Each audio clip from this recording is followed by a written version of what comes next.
All right, let me see if the audio is working any better now.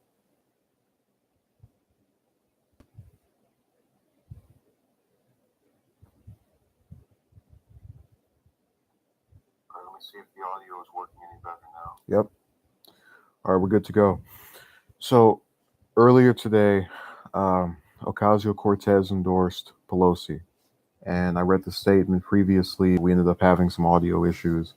I'm going to read it again and then give my reaction to it, um, and kind of show what is problematic with her doing this. All the challenges to Leader Pelosi are coming from her right in an apparent effort to make the party even more conservative and bent toward corporate interest. Hard pass. So long as Leader Pelosi remains the most progressive candidate for Speaker, she can count on my support.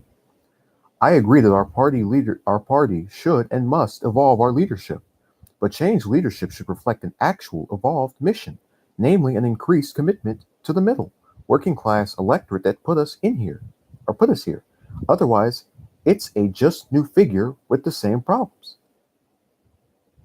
I hope that we can move swiftly to conclude this discussion about party positions so that we can spend more time discussing party priorities, voting rights, healthcare, wages, climate change, housing, cannabis legislation, good jobs, etc. There are many issues where the leader and I disagree. I was one of only two Dems with Ro Khanna to go on the record to call the proposed tax rule and pay-go a bad idea. Yet we need leadership to be more daring, not less. Her challengers are conservative. So when I initially read the article by The Hill, they made it seem from the headline as though she was like, "Oh man, screw all the progressives that want to get in the race. I'm backing Pelosi no matter what." And when you actually read the statement, it comes across as, "Yeah, I don't have many agreements with her, but if the other people are even worse, I'm going to support her," which I still think is a half measure, mealy mouth way to put up with this, because you, as a member of Congress, have influence that the rest of us on the outside don't. And you have over 150 Democratic members of the House. Out of all of those people, there's not one who's been around for, let's say, 5, 10 years that you consider to be progressive that could feasibly run. Oh, wait, we did have someone like that. Her name was Barbara Lee. And she made no efforts, along with seemingly the rest of the progressives, to actually get her to run for this position. You know, a lot of times we end up finding these people on the outside seeming as if we're yelling into a vacuum, which is part of the reason Ocasio-Cortez got elected, that she would represent voters because she interacted with them and didn't take corporate cash, or so we thought. But if she's going to vote the same way as the rest of the corporatists, then what is the difference? And she's, up to this point, been very promising on the issues. So to see her kind of bend over a little bit to, go along with the party leadership that is going to obstruct any and everything she does, it just feels like lunacy. I mean, for the life of me, I can't figure out what she thinks is going to come out of endorsing Pelosi. I remember Pramila Jayapal pissed off a lot of her supporters because she backed Pelosi, and she said, "Oh, we had an agreement," and yada yada yada.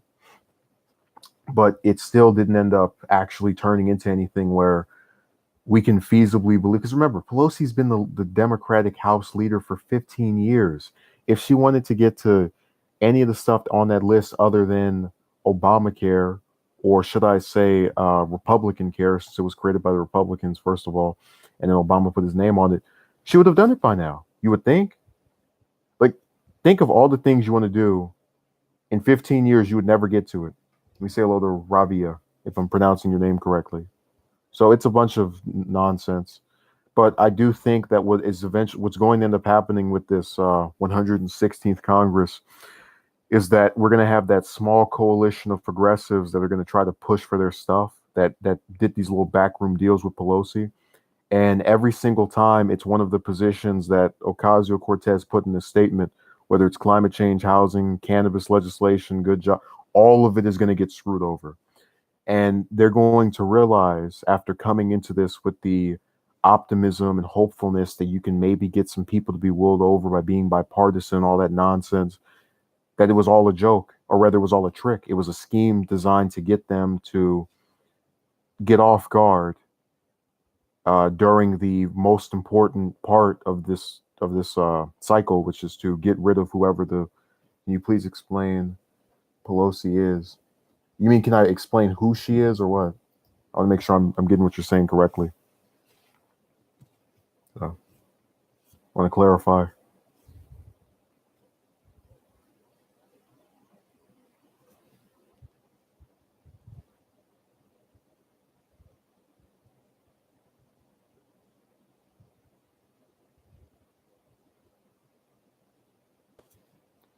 Yes, who is she?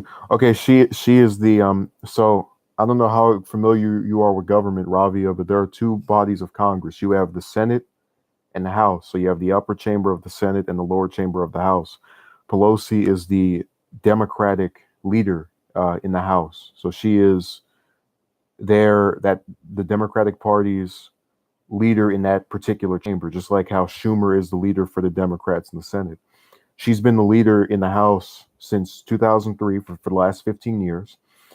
And she's been criticized because during her tenure as leader, the Democrats, for example, in the 2010 election, lost 60 plus seats. They lost more seats to Republicans in that election out of any House election, which is every 2 years, since the end of World War II in 1946, the year after World War II. That was the worst they'd done. So a lot of people think that she is ineffective. She can't get anything finished. And after being the leader for a decade and a half, she needs to go.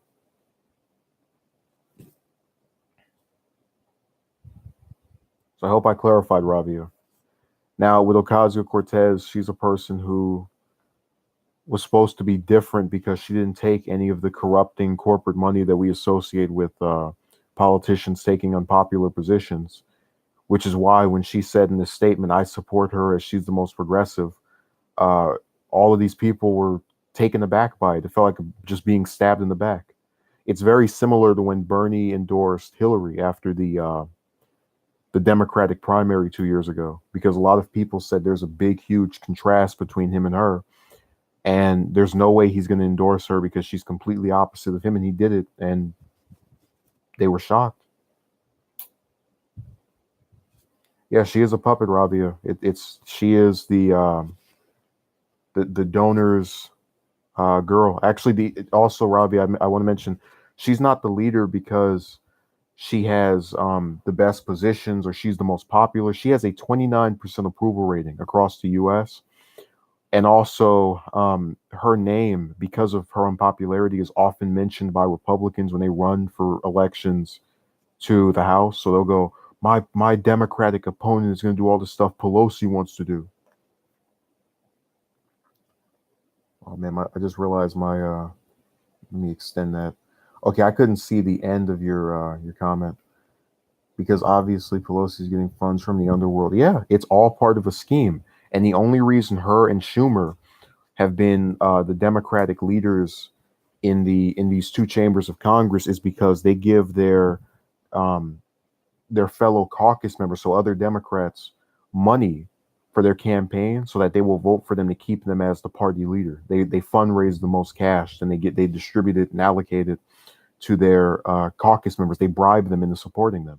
So this isn't about who has the best ideology, who's the most popular with the people, who's passed the most stuff. Nothing. The only thing any of Pelosi's supporters will give her credit for doing, yeah, giving into the machine. The only thing her supporters will give her credit for doing is passing Obamacare, which was a right-wing plan done by the Heritage Foundation that Obama took and changed it up by putting his name on it to court Republicans and think he was getting bipartisan support, just so the Republicans could then say, "Oh no, that's too liberal for us." After we're the ones who wrote it, that's it. Her only accomplishment is passing a right-wing healthcare plan under the Democratic name. Pelosi claims to be master legislator, but she's really a master fundraiser and distributes cash she raises to members of Congress in exchange for their vote. Exactly. It's all a scam and a little scheme that she has where she makes people think from her public statements, oh, I'm such a great legislator. when in reality she's just a good fundraiser. But that shouldn't be an indicator of someone being a party leader. Ravia says Cortez must be going broke.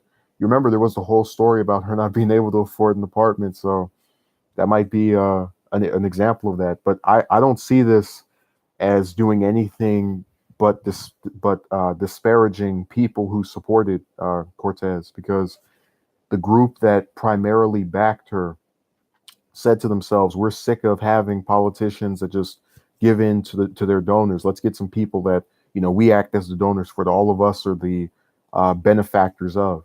And now that you've done that, you get the exact same kind of votes. I mean, think about this. Cortez thinks in her mind, "Oh, if I support Pelosi, that means she'll get my stuff up there." But she's not pragmatic because, again, it's been 15 years, and all Pelosi ever does is just ignore anything progressive. Won't even say Medicare for all, while over 80% of Democrats support it, and over 50% of Republicans support it. So single payer healthcare is this major popular policy position, and she won't even mention it. And that's the Democratic House leader. Jesus Christ.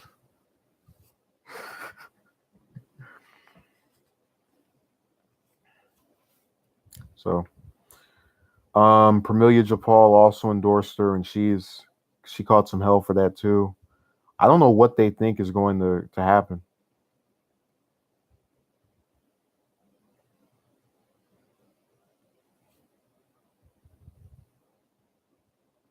Jesus Christ. Again. No, like all this stuff is part of the continuous merry-go-round. Like every 2 years they have the House elections. Progressives hope to get a couple more seats. They sometimes win, they sometimes don't. They think, oh, we're making some change, we're gaining some steam, and then you get the speaker election, and then all the people that you thought were not going to vote for her because they're not corrupt are all bending over just to get some coins in the backroom deal. Jesus, I remember it was what, last week when Ocasio-Cortez did the sit-in for climate change in Pelosi's office, and it was this big deal. And oh my God, she's trying to make change and whatever, and people were so excited. And then a week later, it's followed by this.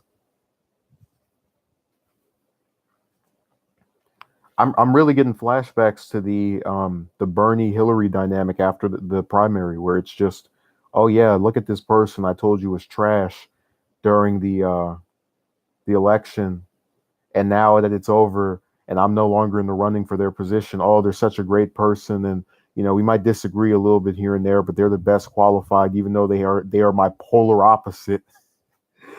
Like, this is how dumb this is. Thank you, Rabia.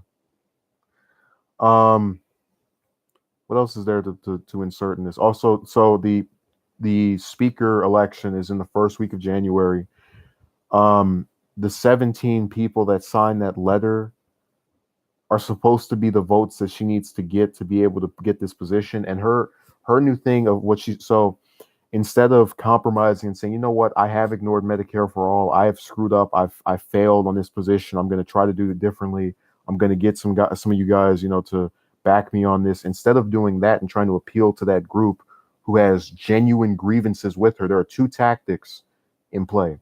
One of them is trying to pretend as though there's some problem that is specific to who you are personally. So they bring up her age and they'll go, oh, you think that because someone's been here for 30 years, they're supposed to just be gotten rid of, or because she's 80 or whatever, female. None of the people who are opposing her, at least out of the Congress members and the commentators I've seen, have ever brought that up. They wouldn't have supported another woman, Barbara Lee, for speaker, who is also in her 70s or later years, whatever, but has a progressive record of voting, if that were the case. So it's all a bunch of nonsense that they're trying to spin out to get people scared into like just being quiet about their opposition to her.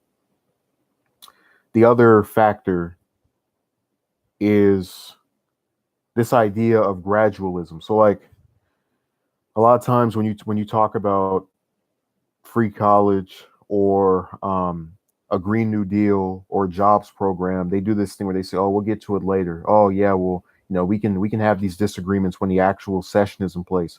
But what ends up happening during the session is that Pelosi and the other party leaders, who again have passed absolutely nothing other than a right wing healthcare plan, will go and give these speeches and find new ways to make money. And they'll sometimes do a press conference while the people who are actually proposing any positions or policies that are new or worth a damn get ignored. Look at Ro Khanna.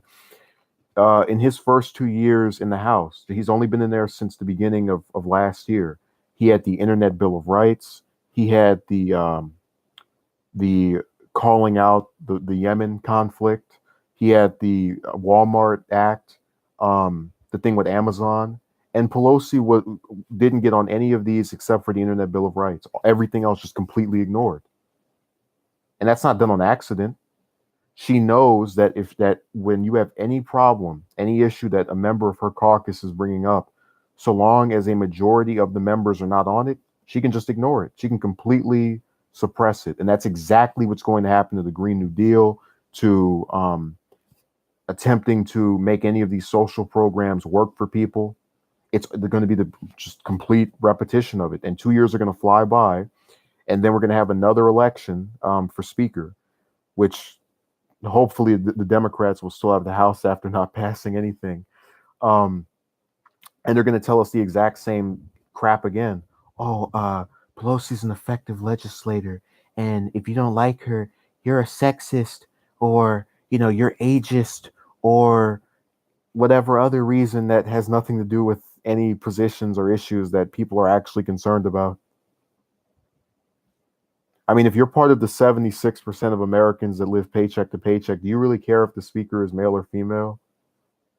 Wouldn't you rather that person pass something to assist with that, like a jobs program or raising these stagnant wages that have been stagnant for the last 40 years? That's how dumb they are. But, it is what it is. And they're trying to operate on this new Red Scare by getting you. Oh, if you don't vote for Pelosi, that means Kevin McCarthy could be speaker. So what? You saw what happened when Republicans had control of Congress, in both Congress and the White House, for that one session of 2 years, the 115th Congress. What did they pass other than the tax cuts? Nothing. They screwed each other over. So I don't think it can get any worse than the way it is already. But unfortunately, a lot of the Democrats are just on this thing of trying to trick you and make you freaked out and start shaking at the idea of Republicans being able to become the leadership during a primarily Democratic House or majority. And it just doesn't work. All the little scare tactics are running out of ammunition. No, you do not care. What do you mean I don't care? I'm very concerned. That's why I'm speaking about it. Very worried. I do feel bad for Dana. She shared that earlier version with that terrible audio. Impose that stupidity on the already impressible masses. Yeah. Also, Ravia, when you post a message that has profanity in it, there's this dumb thing on on the live stream where it'll hold back what you wrote. So I won't, if you write that and you don't see it, it's because it's doing that automatically. Where there are certain words they don't let you say as part of their new censorship campaign. I remember a couple years back they did this thing on YouTube where they tried to make it more family friendly, and it failed miserably because you can't regulate all these people speaking about whatever in any kind of context that they want. There's too many of them, and you don't have enough people to screen all of those videos. Yeah, the only things they care about are their donors.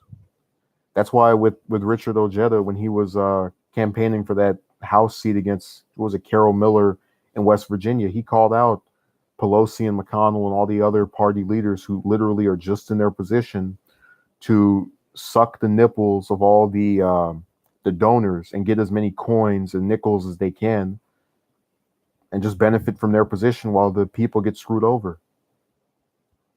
And in a lot of ways, and I've said this before, the Democrats are slightly more dangerous than the Republicans because people are savvy enough, for the most part, to know the Republicans suck. But with the Democrats, they're able to ride off of, FDR, and they get someone like Obama who can give some inspiring speech or is a good orator to make you forget all about the issues that are either being ignored or advanced. So a lot of people that thought Obamacare was a good thing might think bombing 7 countries is an evil act. Where you kill all these people for no reason other than to just give defense contractors more coins. They might say that's horrible, but that you won't hear that mentioned by the media. You won't hear that come out of Pelosi's mouth. I watched her the speech she gave the night the Democrats took the House back, and she's talking about peace. And I instantly knew there's not going to be any change in foreign policy advocated by her. She completely ignores that we're bombing 7 countries. Deceiving slime. Yeah, that's a good word for it. Our brother phrase to describe them. But it's all a scam. They're all just trying to trick you. They're all trying to play this game, and unfortunately, it's been able to get some people coerced,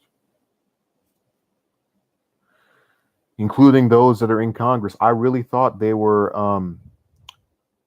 Actually, no, I take that back because there's a video from last year, and it's when Ro Khanna was only in the House for about maybe 2 or 3 months, and he goes to this event with Jimmy Dore. And he says, I guess you guys thought something. I guess you guys thought that I, as a member of the House, would know more than you do. And it was just funny to see him openly admit, I'm in here and I'm still having the same shut off, kind of not really in the know position that most other people are. It's really scary also when you start to think that maybe the only way to get a genuine change is to have like we were bragging about, oh man, we have 7 people who are not corrupt in the House. Maybe we need to get it to where it's 50 or 100, which, Jesus Christ, given the way the small itty bitty numbers of victories for all the reasons that have been described before, the lack of media promotion and fundraising, it's going to take a long time to weed out the trash. And again, when we have people like Ocasio-Cortez, who we thought was a +1 for, being against all of the establishment Democrats' tricks, only to support the biggest establishment Democrat, it's a slap in the face. It's like, oh, you see all that progress you made by taking me in my position, and just smack you.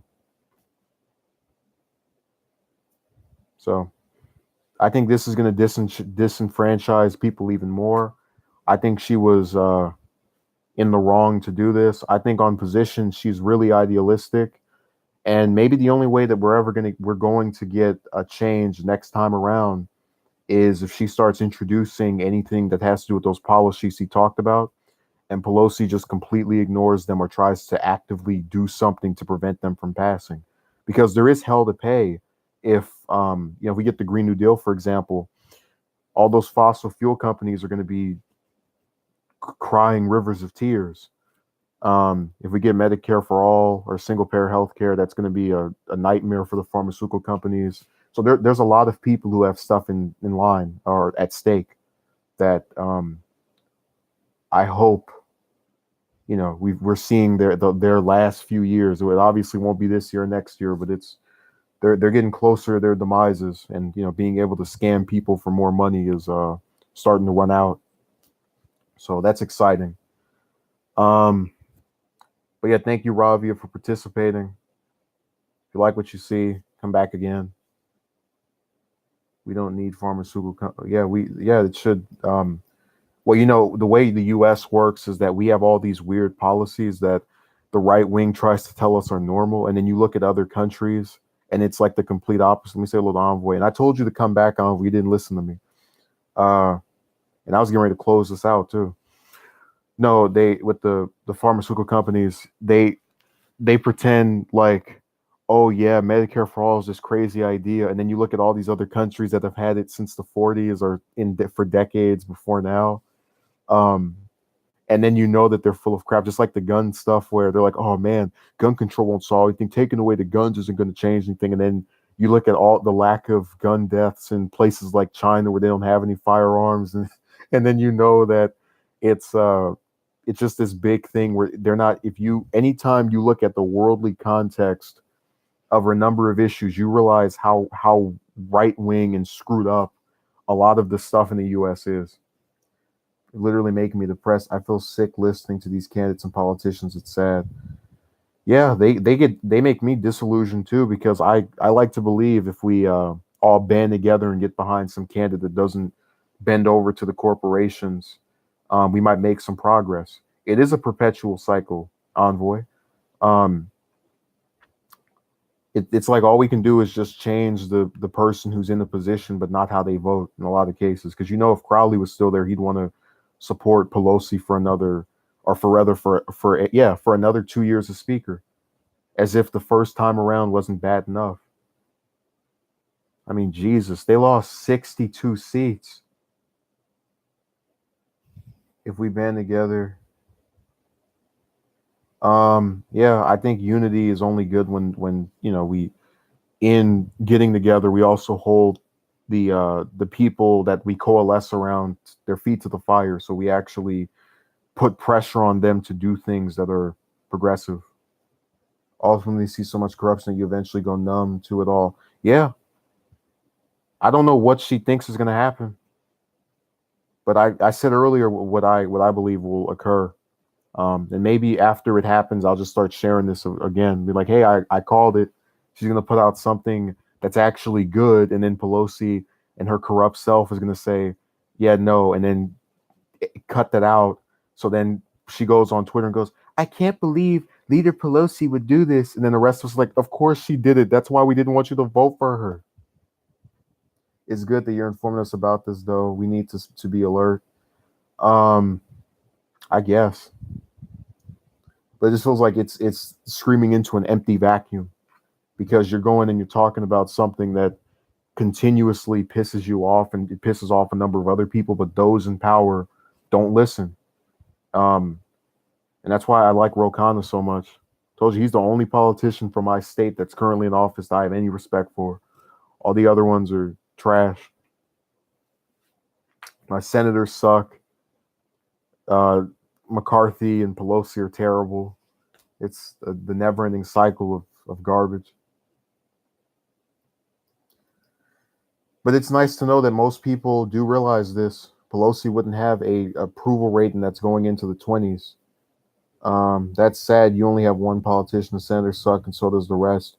Yeah, and it's really weird because there are states that I don't even live in that have multiple people that I like. You go to Oregon, for example. I like Jeff Merkley and Ron Wyden. Merkley forever will have my respect for being the only sitting senator to endorse Bernie when he ran in the primary.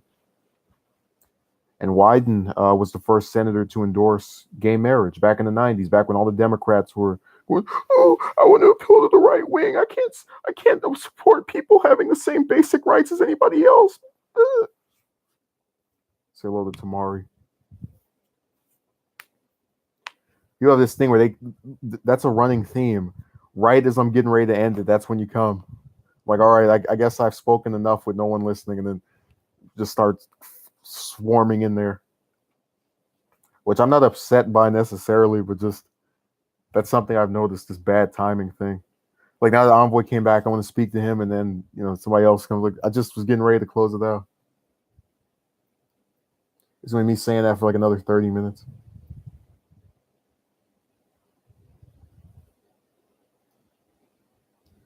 Yeah, this session of Congress really is not looking as exciting as I thought it would be. Like I thought we were going to get, even if we didn't flip the Senate, which I wasn't that upset by because there were only two of those candidates that I liked that were running. That was O'Rourke and the guy from what state is that? Maine. And he lost because it was a three-way race with Angus King and this Republican, and his base was already evaporated. But they were the only two I was excited for, and I accepted they were running the biggest long shot far in the distance campaigns based off of where they were and how the races were structured. But with the House, I really thought it was going to be this major progressive shift. Like all the progressives are just going to get together, all 7, 8, 9 of them, just have their own little caucus where they say, we're not voting for Pelosi. We're not voting for any of Trump's stuff. We're not doing any of this. We're not playing any of these games. We're done. We're getting out of these wars, or at least we're going to stand as a fraction of the House that will just is unwavering in being opposed to all of these conflicts.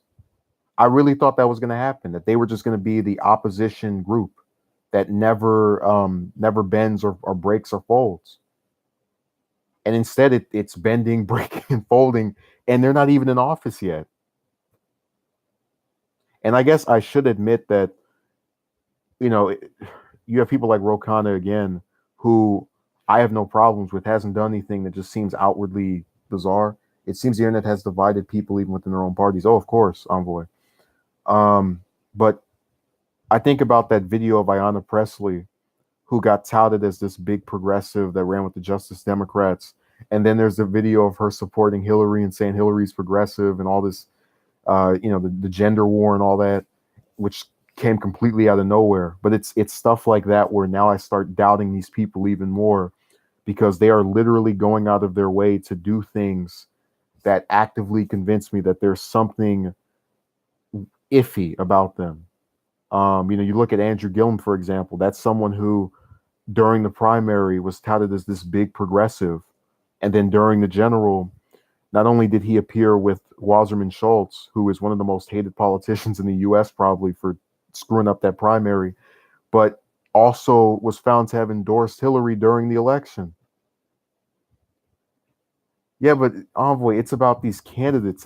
They get people excited during these particular races. Then you look up what positions they've taken before, and they start seeming murkier. And Ocasio-Cortez didn't have, some secret video from 3 years ago with her talking about how great whatever establishment person was. So a lot of us believed she's different from, the careerists, the people who are always looking to advance their career no matter what horrible things are going on. And it turned out to not be the case.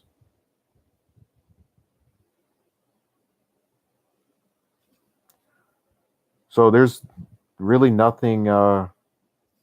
Let's see. I have things I can't send on both. So I feel like some of the right are blatant, but try to hide it. And I can't forgive it for how it damages. Yeah, both sides have problems. I've said that multiple times, Envoy. But again, we have a thing now where people, they think it like, go and look at any senator that has said something or done something like vote against Trump or talk bad about him, and they have fellow Republicans saying, "How dare you? What's wrong with you? We're going to vote you out." I remember sitting here watching the Kavanaugh hearing live stream, the part where where Flake says, "Oh, I want there to be a week-long investigation, for my vote to confirm his nomination or whatever." It's before the actual vote. And I saw people in the comment section going, "Vote Flake out, get rid of Flake, vote him out," as if they were unaware that he wasn't even running for re-election. Just like instinctually they went to, now we have to get you out of office. Look at what happened to Murkowski right after she votes against Kavanaugh. They all start swarming around and saying how horrible and terrible she is, and how they can't wait to wait 4 years to get her out of office. Which by that point, I think a lot of them will either forget, or a lot of Alaska voters will not be concerned with that. That one vote was just destroyed everything. But it's the kind of stuff I'm talking about, where you think one way of a person, but also what Envoy said about, both sides being toxic and all this division within the parties. The most vocal people, it seems, are those we don't know, who just go on these pages and talk about these politicians and indicate their opposition to them. Which I'm not in a lot of cases that much against, but it still feels like you're screaming into an empty vacuum. If I go on Ocasio-Cortez's Twitter page and I leave 100 tweets talking about, "Oh my God, I can't believe you would vote for, you're going to support Pelosi, blah, blah, blah, blah, blah." I give all these reasons, and then she still ends up, voting for her. Then what's the difference? Did she even read any of what I wrote? Probably not, because she gets so many, comments from everybody. The most famous congressman elect ever. Jesus, they have. We did a whole video about the Fox News obsession with her. It seems the people who are the least immoral and in the middle talk the most sense. They can see the flaws from both sides. Yeah, but that means they get attacked by both sides. Like with me, I go and say the Democrats are corrupt. I get called a closet Trump supporter. I say Trump sucks. I get called some radical, liberal, Democratic milk drinker, all that nonsense.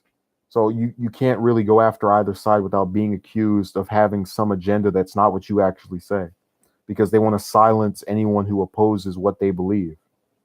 Just like I was thinking of before the presidential election starts, doing videos on every single major party candidate that I don't like, and just like going in chronological order of all the votes they've had that make them, to me, in my opinion, unqualified to be president. And it would be the person's name, and it would be like, is garbage, and here's why. And it would be Democrats and Republicans, because I don't have a preference for either party. I have a preference for policies, and I can already see comments from, you're trying to make sure Trump wins re-election. You're trying to get the communists to take over. All this, nonsense for the third or fourth time this stream. So they're not really thinking that practical, because if I were some hater of the Democrats, why would I be talking negatively about Trump?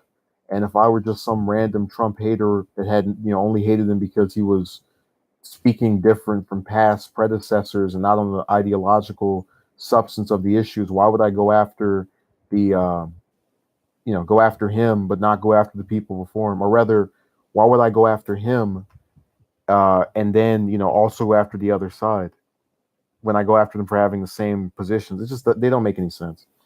I don't. It's possible to be objective in this political climate, like you said. Yeah, because they don't want to be objective. That's why you have all these idiots on social media talking about, if you don't like Pelosi for speaker, you are sexist. And then you say, wait a second, I want Barbara Lee for that position. There was, dude, there was a woman on Twitter that said, let me see if I can find that stupid comment where she said something about, there's some kind of tactic that sexist people use where they'll bring up other people of that same group that they like in their opposition for the person you're talking about. And it was like, so, here it is. Um, this is just another I'm in favor of a woman, just not that woman misogynist trope. That's what I'm talking about, where they've gotten to a point where like they have the hive mind where they don't want to accept. Like, do you not realize how they're being inadvertently sexist by saying, "Oh, I don't care if you agree more with the ideology of this woman over this one, because they're female, you have to support them. Forget all their differences. Just because they have a vagina, we have to back them." That's what they're advocating there. Because if I say, "Oh, Hillary would be a horrible choice for president, but Elizabeth Warren or Tulsi Gabbard or Nina Turner would be better," they're going to say, screw them having better positions. They don't, it doesn't matter. As long as they have a vagina, just vote for them. Just turn your brain off. I wish they could have the same level of female unity when it comes to all those women and little girls that have been murdered in Yemen from all those bombings that Obama started and Trump continued. But whatever. That's telling them to think outside of the box of groupthink and party elitism or party loyalty and all that. So I accept it. LO, I was talking about this the other day. It was a subject relating to sport. If critique Trump when it deserves to be critiqued, you're left. If you praise him when he did good, a right-wing devil. Yeah, I gave him credit for the North Korea summit. And what was the other one he did? I think it's just that. But anytime he has relations with some country and it gets to where it seems like it's going toward peace, I give him credit for that. Because I think all these wars are stupid, even though I do think he is going to, by virtue of having Bolton as his national security advisor, that insane man, have a war with Iran. And I'll criticize him for that and get told by Trump supporters that I'm, just hating it because it's him. And I'll bring up that Obama had 7 wars I didn't like, and they'll, just never-ending cycle. What happened was a sportswoman was being critiqued, and a woman on Twitter saying the misogynistic men are being harsh on her. Yeah, she can't just suck as a sportswoman. No, we have to, it's all gender. You would think I'd be criticizing all the other females, but no. I left a comment stated wouldn't be inherently to say you can't just as harshly as men. It seems as high as though you view women as less than, which is why you can't critique. Yeah, they think lesser of them. They need all this protection, so they can't ever be criticized by someone. And it's really frustrating when you look at the people who signed that letter and they said, "Oh, this was all a bunch of men who signed that." Well, Jesus Christ, do I need to now get 30 women to have a point? Like, what are you talking about? So it's the cycle just continues, and Ocasio-Cortez is just blindly supporting that when she talks about wanting to keep Pelosi in her position. Identity politics, yeah. The same thing with Harris, where they say, okay, we couldn't get this other woman to run. Let's get another establishment person who happens to be female. We're not going to pick someone like Elizabeth Warren, who's got positions that are completely diametrically opposed to Hillary and might actually be able to make the case of why she's different. No, we're going to pick someone that is also a corporatist that is now trying to pass themselves as being a progressive ahead of the election. And I, again, am trying to do a whole video just explaining all of the shady background dealings of a lot of these potential presidential candidates. So we'll see what happens. But yeah, thank you for participating, Envoy. Thank you, Tamari. You came in here very briefly. Thank you, Ravia. Thank you, Dana. I will have something up tomorrow. So I appreciate it.